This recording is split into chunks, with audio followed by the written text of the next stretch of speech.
Bitcoin right now trading at 97,850. It is above this level, so you got to respect it. I still think it's got this point. It most likely pierces 100K. The question is, does it go to 101, 102, 103, and then pull back into the 90s, or does it just continue to go? Bitcoin Zella stands out with its simplicity and clarity.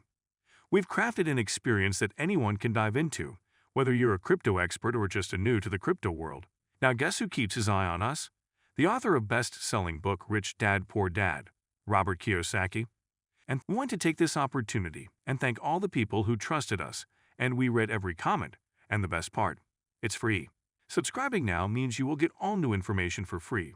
Don't just follow the trends, stay ahead of them. Subscribe to Bitcoin Zella today and enjoy the new edge. In this video, let's discuss these topics and more. Obviously, I don't know. All I know is that it's above resistance, and now it has to you'd at least figure there's about an 85% chance that it will at least pierce 100,000. Those are pretty darn good odds. Gold today, let's take a look at gold here. It continued to rally up another $21, 4 days up in a row. The midpoint is just about here, so this is your resistance level right here. Natural gas, I said it early on in this broadcast right here. I did pick up a short, or actually two shorts on natural gas, one by buying KOLD, which is a 2x leverage ETF, and the other one shorting UNG. But this right here, this was the level that I've really just so patiently waited for. And sure enough, it finally arrived, took that position, and we are in the money as it's starting to pull back off that level. Lastly, oil here, folks, a little bit of an up move on oil. Again, unless it gets up to 75, I don't see a trade here. There might be a short at 75. We'll wait patiently and see. But again, overall, my overall expectation is that in 2025, oil does at least see $50 a barrel to the downside. So I do expect a $65 break at some point, which would be a major technical breakdown. Bitcoin edges close to $100,000, backed by strong ETF inflows, while altcoins exhibit varied trends. Bullseye higher targets, but extreme greed in the market suggests caution.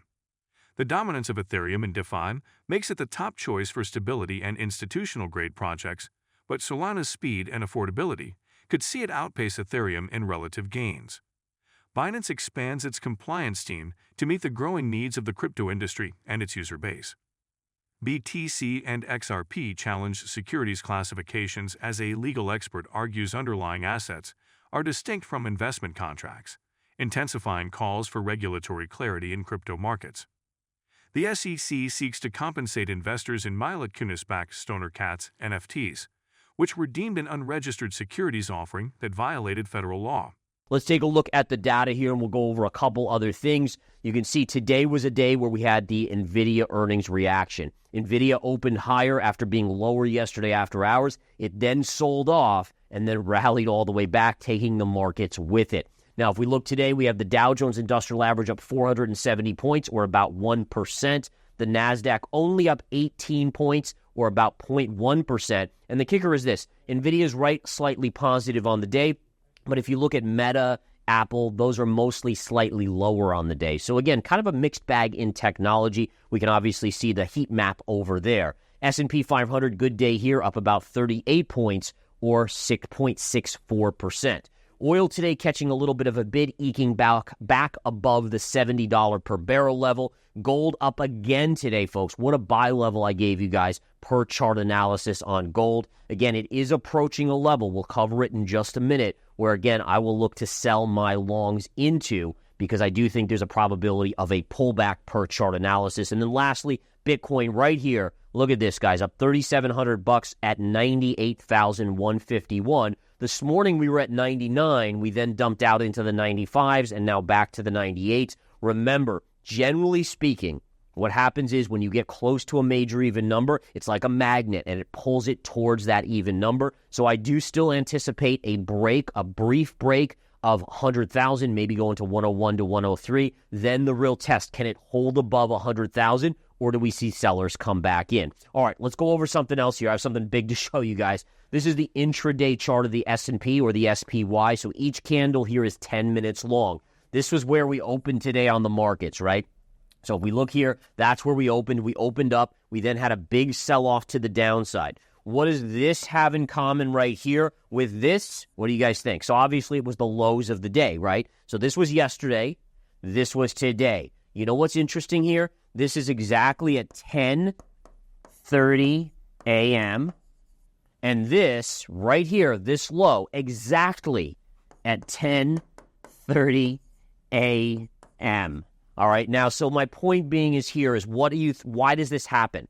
Well, in my humble opinion, from my 25 years of trading, is that what this is telling us is that this selling here and this selling here is institutional selling. So what they're doing is they're saying, okay, dump into this period in the market. The first hour of the market has the most volume in the stock market available. So there's the most liquidity for big money to sell into. Once you get to 10:30, and again, this is because it's exactly, like if it was like one day was at 11 and one day was at 9:45, then maybe not. But when it's exactly at the same time each day, it tells you that there's basically a programmed computer sell program from the institutions that's turning off at 10:30 a.m. And then what happens? The rest of the day, you have trillions of dollars in money markets that investors are so bullish on right now. So they're pulling this money out and they're putting it into the market, which then makes us go back up, right?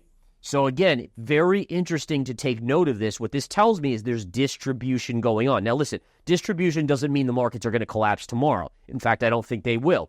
What it tells you is that institutions have, hundreds of billions, if not trillions of dollars invested. They have to, over time, unload when they see something in the future down the line. So they might not think the markets are going to drop for 3 months, but they need to start unloading now to get to that point. So very interesting little tidbit there. Wanted to share that with you guys. This is kind of some insider information type stuff. All right, so if we go here to the daily chart, let's take a look at this. This is your daily S&P 500. We did close basically right at the gap fill right here. This was a level that I gave you guys yesterday as well as today. If we put a trend line right there, look, we closed right on that level. So we did fill the gap. So again, that gap has been filled. Now the question is, are we going to push back up into this level, which again could get us close to that $6,100 target on the S&P, or do we roll over and fill this gap to the downside? Scott Bessent, a Bitcoin supporter, is Donald Trump's pick for Treasury Secretary. His appointment could reshape U.S. economic policy, including potential digital asset strategies. Bessent may push for U.S. leadership in cryptocurrency and blockchain. Plans to support a strong dollar while addressing federal debt. Trump aims for an America-first economy led by innovation and entrepreneurship. Believes Bitcoin fosters youth engagement and aligns with capitalism. Managing a $36 trillion debt amid evolving financial regulations. Bessent's nomination underscores a potential shift in U.S. economic and crypto strategies under Trump's leadership. Gold advocate Peter Schiff credits MicroStrategy's $3 billion move for Bitcoin's rally to $99,180, but warns of potential risks. MicroStrategy's purchases heavily influence Bitcoin's price action. RSI signals overbought conditions at 82, while EMAs stay bullish. Dependency on leveraged strategies may trigger severe market corrections. Uncertainty looms over Bitcoin's ability to maintain $100,000. High activity underscores retail and institutional buyer confidence. While Bitcoin's rally garners optimism, Schiff's critique highlights potential market vulnerabilities tied to institutional actions. In the crypto universe, Bitcoin's quest to hit $100,000 feels like reaching the climactic level in a video game. An epic showdown that embodies years of persistence, strategy, and transformation. The financial industry regulatory authorities' new crypto guidelines spotlight risks and FOMO-driven decisions, with advice on crypto investing. If you've been with us so far, a big thank you. Don't forget to subscribe for free to Bitcoin Zella for your daily news.